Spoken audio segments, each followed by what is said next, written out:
Hello, I'm JW. This time I have some items which were sent in, and here it is. It's one of these extension block things. Got three sockets on there with a switch, and of course on the other end just got the allegedly Euro-sized plug, though as we'll see shortly, not necessarily the size it should be.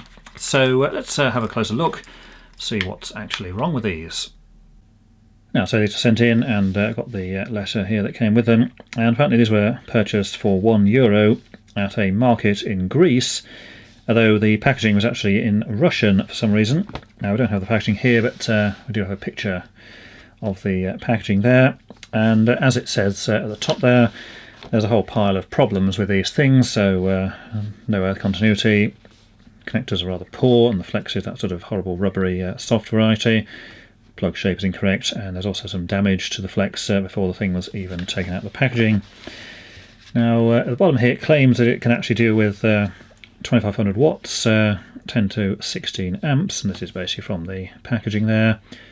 And it's also claiming it's 3-core 1 square millimetre, which again is a bit thin anyhow. And this being a European type of plug, so there's the plug there. These do not have fuses in because they're designed to also plug into wall outlets rated up to 16 amps. So thanks for setting those in. Now let's just have a closer look. So here's the thing. It's say three European type outlets there, on-off switch at the end here, and the back is marked 16 amps, 250 volts. Might be able to see that particularly well. And just some screws holding the back on there. And this thing is reasonably robust there. The moulding on it is pretty mediocre. See the actual join there between the two halves is not particularly well matched together.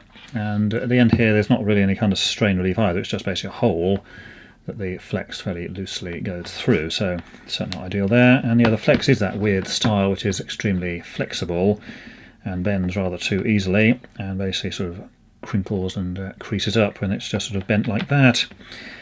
And here's the plug here, which is supposedly the European style, and as in the letter there we can see there is also some damage and tearing to the outer insulation, which just goes to show how thin and poor that is.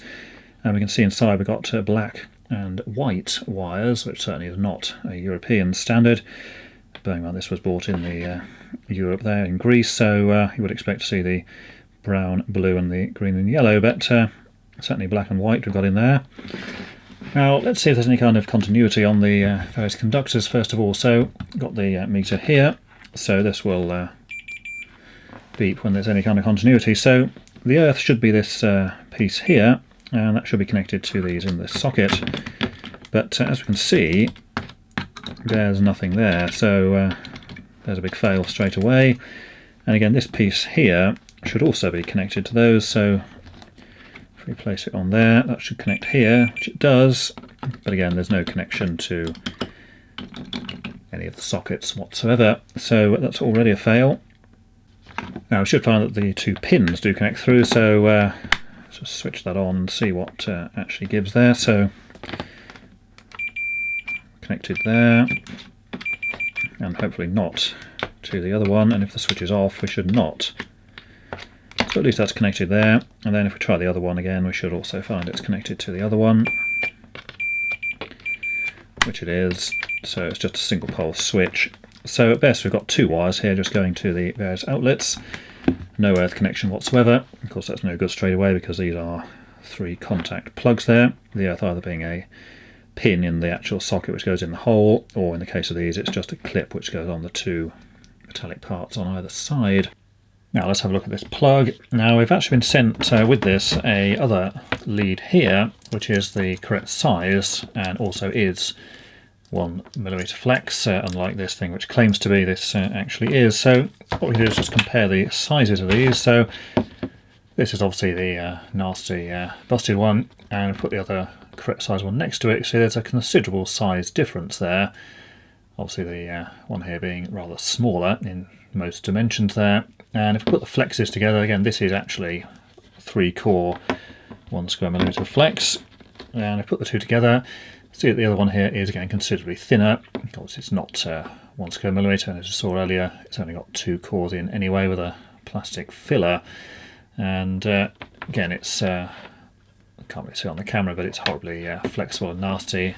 this is flexible, but doesn't have that sort of loose, flexy feeling to it. And the other end of this does actually have the correct colours in, so it's the brown, blue, then the green and yellow stripe for that one. So that's what we have there.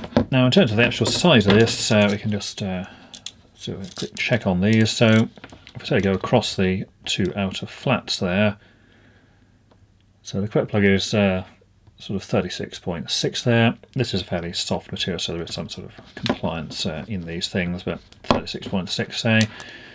And this one, well, we can already see that it's considerably smaller. So if we actually go in there, it's only 33.6, so it's around 3mm too narrow. Now in terms of the other dimension, this is the correct plug, so just see what sort of length we've got there. So just over 37mm. And again, if we go for the other version, again we can clearly see it's significantly shorter.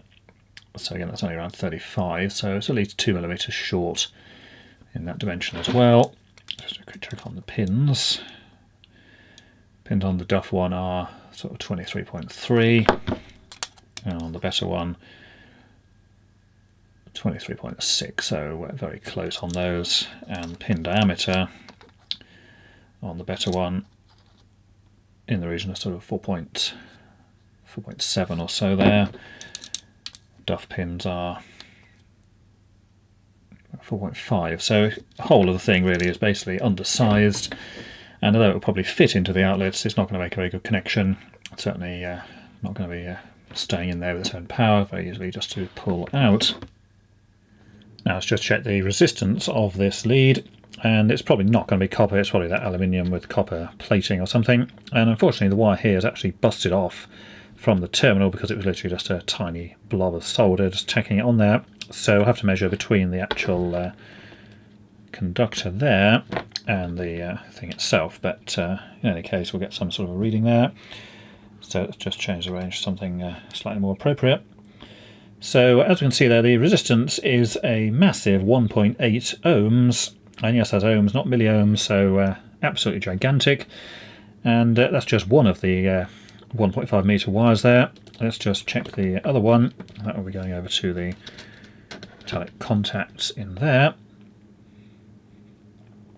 And that's actually even more, that's actually 1.9 ohms, so basically looking in the region of 4 ohms of resistance just in the short power lead. So even in normal operation, if you plugged in an appliance at the end, you've basically got a 4 ohm resistor in series with it. So this cable is going to get pretty hot even in normal operation. So that's absolutely appalling. And of course we can't test the earth because obviously it doesn't have one, so no point going there. Now just do a comparison with this decent lead, so we can again just clip onto the terminal here and just connect to the end of the wire. So straight away we see it's massively less, that's 0.04 ohms, and if we change the range there, yeah, 44 milliohms, whereas before we were having nearly 2 ohms or 2000 milliohms, so absolutely dramatic difference there.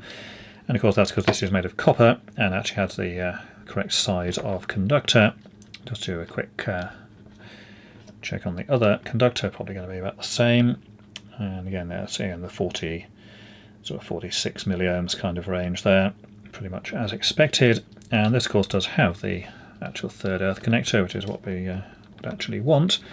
So again, if we let's clip into there, and again it's the same kind of reading in that sort of 46 sort of milliohms range as we had previously. So absolutely huge difference. So this is the proper one, and ideally you want to have the resistance of the lead as small as possible to avoid losses within the cable. But of course in the case of this despicable thing, they couldn't care less about that, and the losses in this cable are going to be absolutely gigantic. The result being this cable is going to overheat massively. So this is basically as dangerous and unsafe as it possibly could be. And next time we'll put some actual power through this and see how hot this cable would actually get in normal use. I'm going to have to try and repair the thing first, because of course it's basically busted itself and gone open circuit, but we'll fix that for next time. And of course we do it outside because there's a very high chance of this thing melting or smoking or even setting on fire. So until next time, thanks for watching.